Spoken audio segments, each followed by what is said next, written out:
Growing up, many of my computer games came from the same large, black CD sleeve. It held custom mixes, favorite albums, and PC CD-ROMs that my dad had accumulated over many years. Between this fabric thing of wonders and a few jewel cases strewn about, I had a plethora of entertaining worlds that I could all visit from the same old Toshiba laptop. I remember many times taking rare trips to our GameStop, a few hours out from my home. My mom would go shopping for something to do with nails or something girly like that with my sister, while my dad and I would take our boys' trip to see what cool new games we could find. I remember sitting in the back of the car on a long ride home, excitedly opening up the plastic case for whatever game we may have bought that day. I'd take out the manual and whatever other materials were coupled with it inside the case, and I'd hype myself up as I read all about what was in store when we got home and could finally play it. A considerable amount of my youth was spent playing and riding the hype train for some of my favorite games, but it was easy to see the change, especially as I got older, got my own computer, my own Steam account for managing my ever-growing library with ease.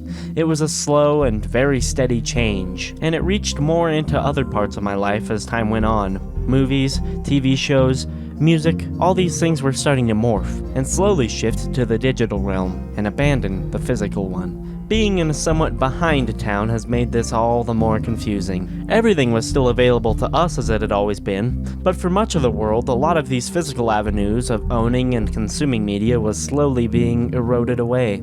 I was skeptical when my discs first became installers instead of containing the game itself on them. However, it had finally become evident just how much everything had changed when all of the red boxes, or whatever they're called, were stripped away. It happened so quickly, in fact, that up until recently when my gas station remodeled, there was still an area of missing paint on the wall where the box once was. It was then that it became clear to me that the physical era was behind us. No more video rentals or game trials, all in the aid of convenience. But really, whose convenience? I think for a while we all didn't see too much of a problem with it. It was nice to have some virtual library somewhere containing all your games, music, and even movies. No more returning those weirdly shaped disc cases, and no more late fees. That sounds great, doesn't it? I'm sure that's exactly what all of the executives in charge of the changes thought too, and much of the populace as well. But I think it's fair to say that something about buying and owning media of any form changed in a very meaningful way that day. No longer did you own what you bought, not in some immediately verifiable sort of fashion. You now instead had a license to use and download this media from the digital ether. The convenience was not for you. Rather, the convenience was for the people who now don't have to worry about paying someone to produce the discs anymore. For the people who now don't have to worry about optimizing the final storage space of their product. Not to say that every company is a scummy, penny-pinching enterprise that saves every way they can, but a much too large percentage more than likely are. And there are ways that this has helped too. But overall, I think that we who grew up with this kind of lifestyle can see that a little bit of the magic is lost.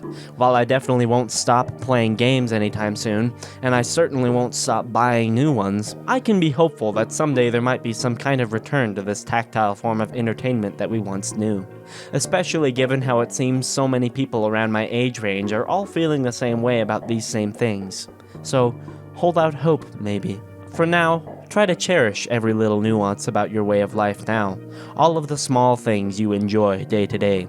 Someday they might become the very things you reminisce about and wish you'd spent more time doing. Life is a constant wave of change, and no matter how we live it, we will always wish for simpler times. Take joy in the fact that your future self's simpler times might already be the here and now. And of course, a very special thanks to my very first channel member. And a very special thank you to my godly raisins, Telvy Phil, Dirty Weasel, Max Not Cool, which he probably is, and Spano Spy. You guys are literally making my dream come true. If you want to support my content and make it easier for me to make more of it, consider supporting me here or on Patreon.